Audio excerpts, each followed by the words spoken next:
That's nice. So this bottom board, yeah.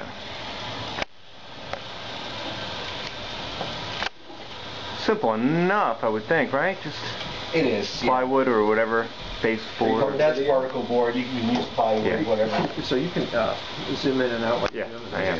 That's pretty cool. Okay, you can also see you have a little bit of corrosion on the water valves, the water shut-off valves under here. Keep your eye on that. The corrosion tells us that water's leaked at one time. Okay. A lot of times the corrosion stops the leaking. But if you have a plumber here doing any work, I would have him change those valves out at that time. Okay. You got a glass. And you don't need bath mats. I just noticed there's 2 bath mats on the floor upstairs. Looks like they have newer racks in here, guys.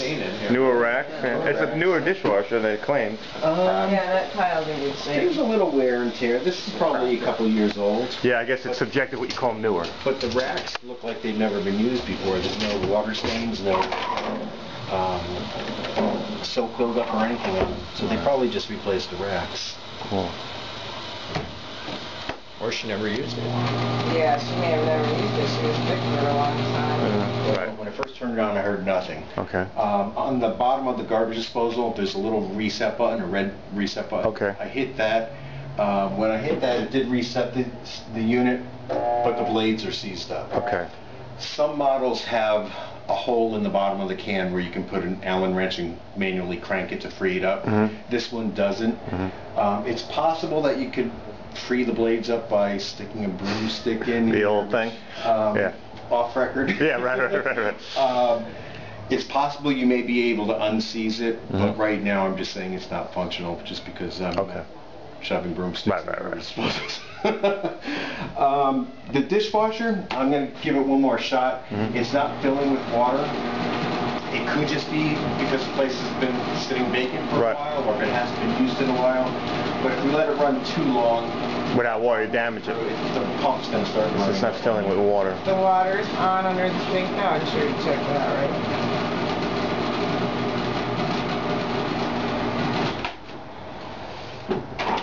right? We've got nothing coming in here.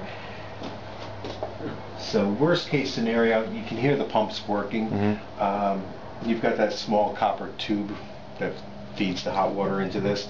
It's possible that the end of it is all corroded with calcium buildup and stuff. But if you would think maybe just some little. Is there any water coming in? It could be totally just corroded out where nothing's getting in, huh? Okay. Now, some of them are set up where they have a separate valve in the sink for the dishwasher. This one doesn't. It's all connected to the hot water valve. Okay. We definitely have the hot water here. That's happening. You know the water's on. Water's just not going through that line. Okay. Now, what did you say, Pete? I'm sorry. They're in really good shape. Oh, okay. A lot of times I find loose hinges and broken right. stuff. Everything looks good. Around the kitchen sink here, you can see the caulking is just starting to separate here. Okay. You want to scrape this old caulking out and replace it. If water gets underneath here, the plywood underneath is going to expand. It's going to start lifting and cracking your tiles off. You can see you've got cracks along the edge here. Right. Yeah, I got to decide about this counter, to do it now or maybe do it later. We'll see. I do like it, but yeah, I do like it too, I know. Yeah, it's one of those things. Clean the grout as well. The grout cleaner. And also, you want to make sure that it stays sealed between the backsplash and the countertop. All right, any place, not so much over here, but over here, any place where water can get in, it's going to cause damage on you. It's been used that much, but you can see that the door seal is starting to fail here. It's damaged. The back left burner is not working. So you're saying if I replace the stove, maybe consider a microwave with the fan in it, and because it's already vented to the exterior. Yeah.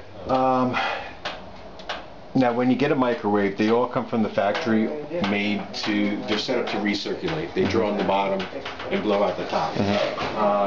You're going to have to reconfigure yours a little bit. You have to shut off the recirculating part of it and open up a panel on the top to vent it outside. Okay, but nothing that's not terribly... No, it comes with instructions and everything. The one thing you want to make sure is read the manufacturer's instructions on distance between the cooktop and the bottom of the microwave.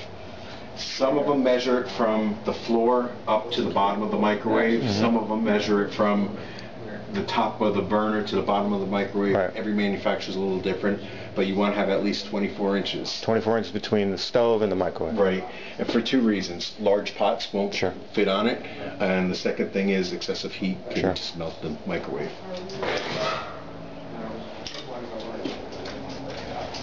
The oven is working, the broiler's not. Okay, oven's working. Lori, the oven works, but the broiler does not.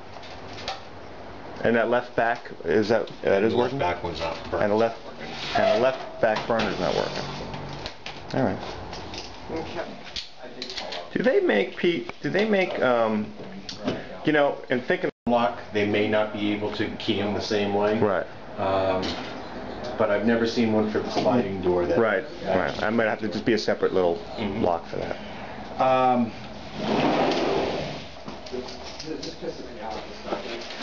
This is tempered safety glass. Okay. Your track here is a little dirty. Clean that up and keep it lubricated. Again, WD-40. I'm a huge fan of WD-40. Solves most of our problems, doesn't it? Some people fix everything with duct tape. Yeah. I fix everything with WD-40. The combination would be lethal with you, huh?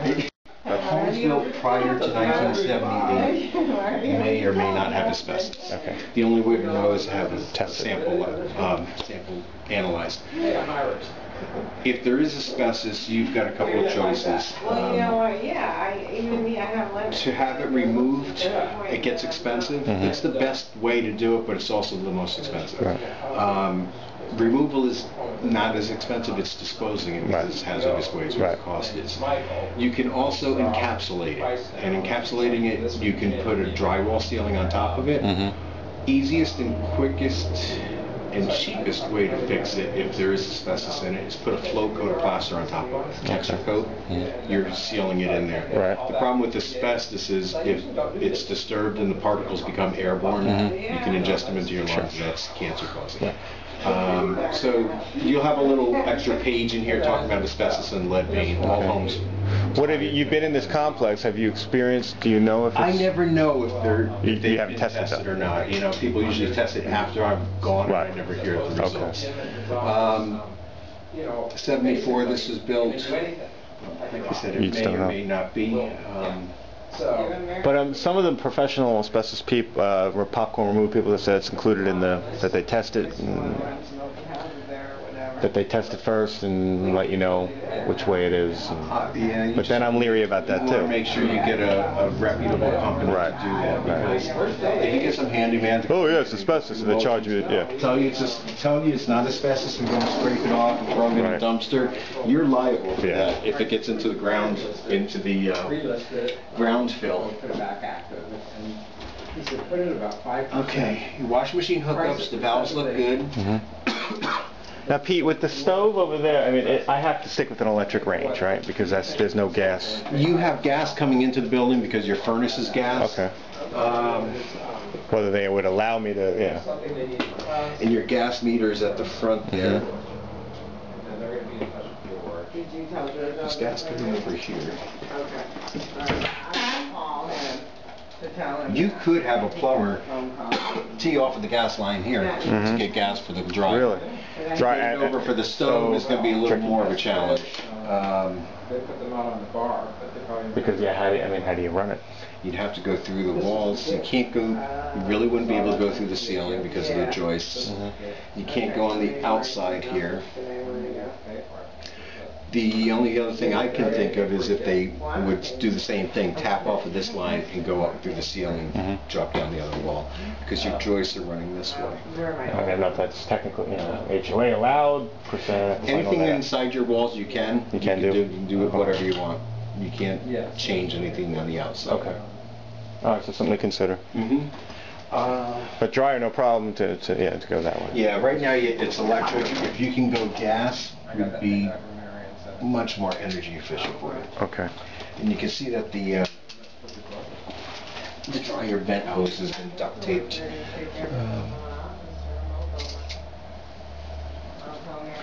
Now, these are non-permanently installed appliances like the refrigerator, which are not part of a home inspection.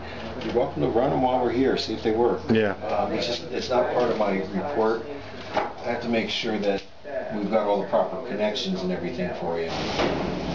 In the specs on the place, Peter, they said fairly new heating unit. You find that? This is, yeah, it's definitely not a 1970s. Right. This is probably only a couple of years old. That's good. Now, this is where you're going to change your air filter here. Okay. 16 by 25 by 1. So we'll put George and Mary on the list today. When you replace the air filter, you want to make sure that this wire loop on top pops back in here.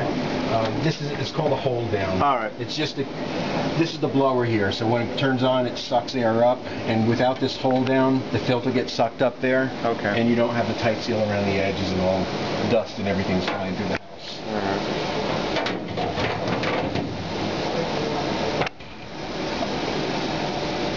Do we run the heat to see if it works, or Absolutely. Okay. 75,000 watts. I'm sorry, 75,000 BTUs. This was manufactured in 2004. All right. So we know it's not more than 7 years old. Gosh, it looks like so clean. It looks like it's never been used. Well, it is San Diego. True. I'm sorry. 7 years old, roughly, the heating unit. And very clean. The heating and air, right? Yeah. 50 things that hold it in one place, too. Oh yeah. Yeah. Wow, that's amazing. But I think you could bleach that out. You could try. Let's try. Yeah. She's filling.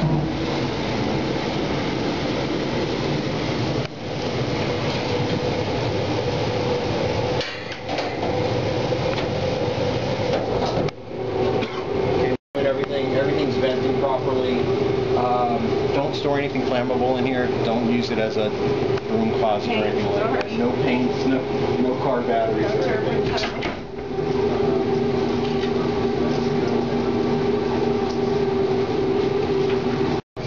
Your sink faucet here is corroding right out. You definitely want to replace that.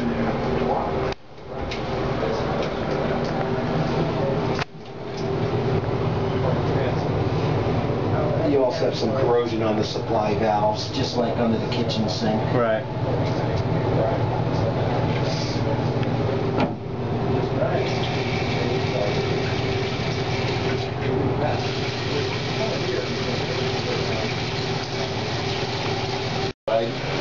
So that's just the way it was put in?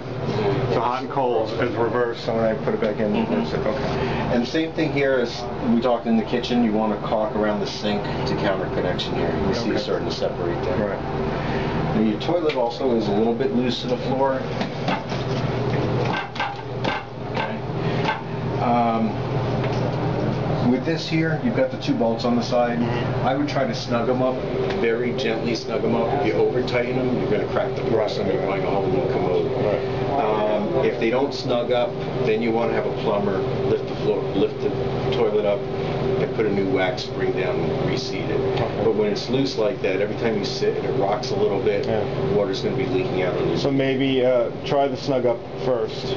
Right, and if it doesn't snug, then you want to have a new wax spring put on. I don't see any discoloration of the vinyl around the toilet, which is a good indication that it's not leaking underneath. With that, you definitely want to tighten up.